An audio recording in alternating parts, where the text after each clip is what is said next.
श्री राम जय जय राम। श्री राम जय जय राम। श्री राम जय जय राम। श्री राम जय जय राम। श्री राम जय जय राम। श्री राम जय जय राम। सच्चिदानंद भगवान की जय। सत्य सनातन धर्म की जय। सतगुरुदेव भगवान की जय।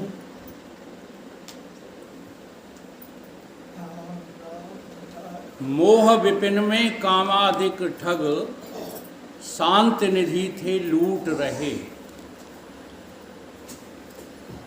काली निशा अविद्या की थी, यम डंडे सिर टूट रहे। दुखी देख कर आए सतगुर, छिन में सब दुख टार दिया। और निर्मल ज्ञान तत्व का देकर सतगुर मेरा उद्धार किया। बिना सतगुर के भवसागर का पार होना संभव नहीं है। जैसो जो 100 चंदा उगवे, सूरज चढ़े 1000। एते चानन होनिया, गुरबिन घोर अंधार। गुरबिन घोर अंधार, और गुरबिन समझ न आवे। और गुरबिन सुरत न सिद्धि, और गुरबिन मोक्ष न पावे। तुलसीदास जी ने भी समर्थन किया। गुरबिन होई कि ज्ञान, ज्ञान के हुए गावहि वेद पुराण। मुक्ति लहें हरि भजन के हरि भजन बिन सुख के लहें। हरि भजन थोड़ा थोड़ा सा समझ करके आप अगर शब्दों को चेंज करके ग्रहण करोगे तो जल्दी समझ में आ जाएगा। अब जहाँ उन्होंने सुख लिखा है, तुम क्या समझते हो? तुम समझते हो कि भगवान की चर्चा करने लगे जब से, तब से मेरा धन बढ़ने लगा, तब से लोग मेरी वाहवाह होने लगी, तब से लोग मेरे पैर छूने लगे और हम सुखी हो गए। तुम सुखी नहीं हो गए हो, तुम बर्बाद हो गए। जब तक गुरु आज्ञा का पालन नहीं है आपके जीवन में, नहीं तो उसी इतनी श्रेष्ठता क्यों है सतगुरु? सुंदरदास जी एक संत हुए हैं, वो क्या कहते हैं जानते हो? कि गोविंद के बनाए जीव, बस पड़े करमन के। भगवान ने जिनको तैयार कर दिया है ना, ये कहाँ फंस गए हैं? देखो, दिन रात कर्मों में फंसे हुए। गोविंद के बनाए जीव, बस पड़े करमन के। और गुर के निवाजते ते छूटे भव फल थे। और गोविंद के बनाए जीव जाते हैं रसातल। और गुरु की कृपा से ते उबरे इस भाव हंद्रत है। और कहते सुंदरदास जी, और कहाँ तक कहें ते सुंदरदास, और हम कितनी बनाए कहें। और गुरु की तो महिमा अधिक गोविंद। विचार सागर पढ़ते हैं आप लोग। ईश्वर से गुरु में अधिक धारे भक्ति सुजान। ईश्वर से भी अधिक जो है हमको गुरु में क्या होनी चाहिए? श्रद्धा होनी चाहिए। गुरु के प्रति समर्पण होना चाहिए। ये थोड़ा ही सवेरे गुरु संध्या को टिली लीजिए, ऐसा नहीं होना चाहिए। गुरु कहा है तो गुरु आज्ञा का पालन होना चाहिए। होना हिम्मत ना करो गुरु कहने की, ठीक है? वैसे ही जो है मानते रहो। देखो अर्जुन क्या कहता है भगवान कृष्ण से, कहता अभी तक मैं तुम्हें अपना सखा, अब कोई बुरा तो नहीं मानता था, अपना सखा, अपना बंधु, अपना रिश्तेदार, अपना दोस्त, जाने क्या क्या समझता था मैं आपको अपना। तो कोई गलत नहीं समझता था, दुश्मन तो नहीं समझता था, अपशब्द तो नहीं बोलता था, व्यवहार तो खराब नहीं था। लेकिन यहाँ प्रायश्चित कर रहा है, कह रहा है मधुसूदन त्राहि माम, मुझे इन अपराधों के लिए क्षमा कीजिए। हमारी अंतर ज्योति इतनी जग पा रही है, हम गुरु को ऐसा देख पा रहे हैं, अपने किए गए अपराधों की क्षमा मांगते हो। गुरु आज्ञा का पालन ही गुरु भक्ति है, और कोई दूसरी जो है गुरु भक्ति नहीं है। ऐसी गुरु भक्ति नहीं होती है। गुरु जी थे, उनके दो शिष्य थे, एक पहलवान, एक धनवान। ठीक है। अब पहलवान आया, गुरु जी को प्रणाम किया, और गुरु जी जमीन पर लेट गया, दंडवत प्रणाम। बैठो भगत जी बैठो। अब क्या बताऊं गुरु जी, भगवान ने मुझे धन नहीं दिया। अगर भगवान मुझे धन दे देता तो मैं आपके लिए एक आश्रम बनवा देता। अगर भगवान मुझे धन दे दे, अभी भी दे दे, हाँ, तो मैं आपके लिए एक एम्पाला गाड़ी खरीद दूं। क्या अर्थ है? जो चीज है वो नहीं देना चाह रहा, और जो चीज है नहीं वो गुरु को देने की बात कर रहा है। गुरु जी मुस्कुराने, ठीक है भगत जी, देखो भगवान की कृपा हो जाए। शरीर हष्ट-पुष्ट है तो ये नहीं कह रहा कि चलो गुरु जी आपको नहलवा दें, चलो गुरु जी आपकी तेल मालिश कर दें, चलो गुरु जी आपकी थकावट दूर कर दें, ये नहीं कह रहा। क्या देना चाहता है? जो है ही।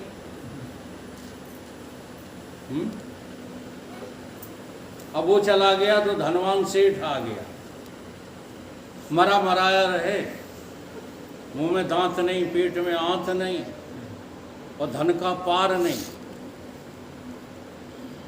जिनके पास खाने को नहीं है वो रोटी की तरफ भागते हैं, और जिनके पास जो है रोटी रोटी रखी है उनको पचता नहीं,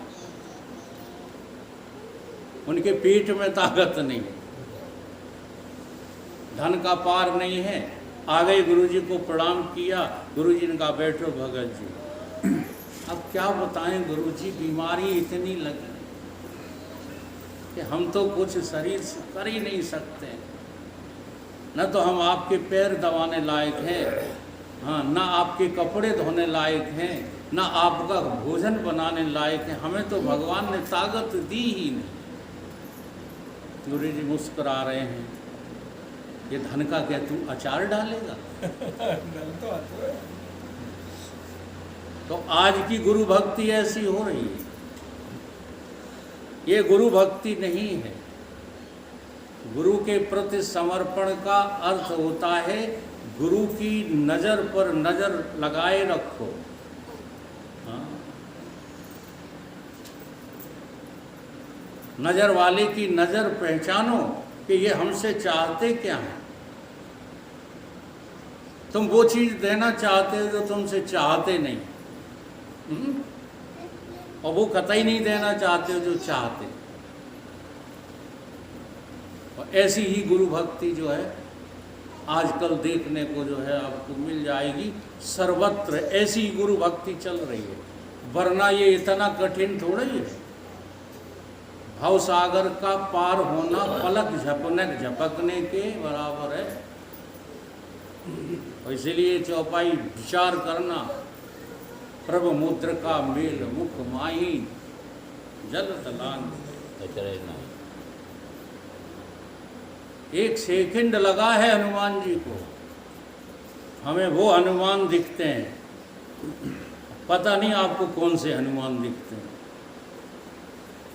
हैं तो एक ही हनुमान, दो नहीं है, केवल नज़र का फर्क है। किसी को भगवान भगवान दिखते हैं और किसी को भगवान इंसान दिखते हैं और किसी को भगवान शैतान दिखते हैं, नहीं दिखते। कई बार सुनाया मैंने, एक लड़का और लड़की चले जा रहे थे, वो 4 लोग खड़े थे, 4 दृष्टि वाले। एक कहता है लोफर लोफर ही चले जा रहे हैं, देखने की नज़र है। दूसरा कहता नहीं लोफर लोफर ही नहीं, भैया बहन चले जा रहे। तीसरा कहता नहीं ना लोफर लोफर ही ना भैया बहन, ये तो एक लड़का एक लड़की चला जाए। चौथे तो कहीं बाबा बैठे थे, बाबा संगाती, उन्होंने कहा सब बातें झूठी हैं, न लोफर लोफरी है और न लड़का लड़की है, न भैया बहन है। तो कहीं क्या है, आपको क्या दिख रहा है? अरे मैं ही तो रूप बदल के चला जाता। बताओ सबसे श्रेष्ठ दृष्टि कौन सी है? नाम ले दो परमार्थ का, तुम काहे व्यवहार में मर रहे हो? ये रटी वाली सौदाएं अच्छी नहीं, ये नहीं कह पाते हमारी दृष्टि है ये। आप अपनी इस दृष्टि को पैना करो, सारी दृष्टियों को खत्म करो, तुम मुक्त ही हो। ये कहना तो आसान काम है, मुक्ति हमें प्राप्त नहीं करना, मुक्त तो हम हैं ही, केवल गड़बड़ कहाँ है? समझने गुरु आज्ञा का पालन नहीं करते, यहाँ गड़बड़ है। गुरु आज्ञा के पालन में वैराग की प्रथम भूमिका, गुरुबिन होय के ज्ञान, ज्ञान के होय वैराग। वैराग की भूमिका बहुत तगड़ी है। आज एक ऐसी कन्या की कहानी सुनाते हैं आप लोगों को, जिससे आपके रोंगटे खड़े हो जाएंगे और मन करेगा गुरु आज्ञा का पालन करने का।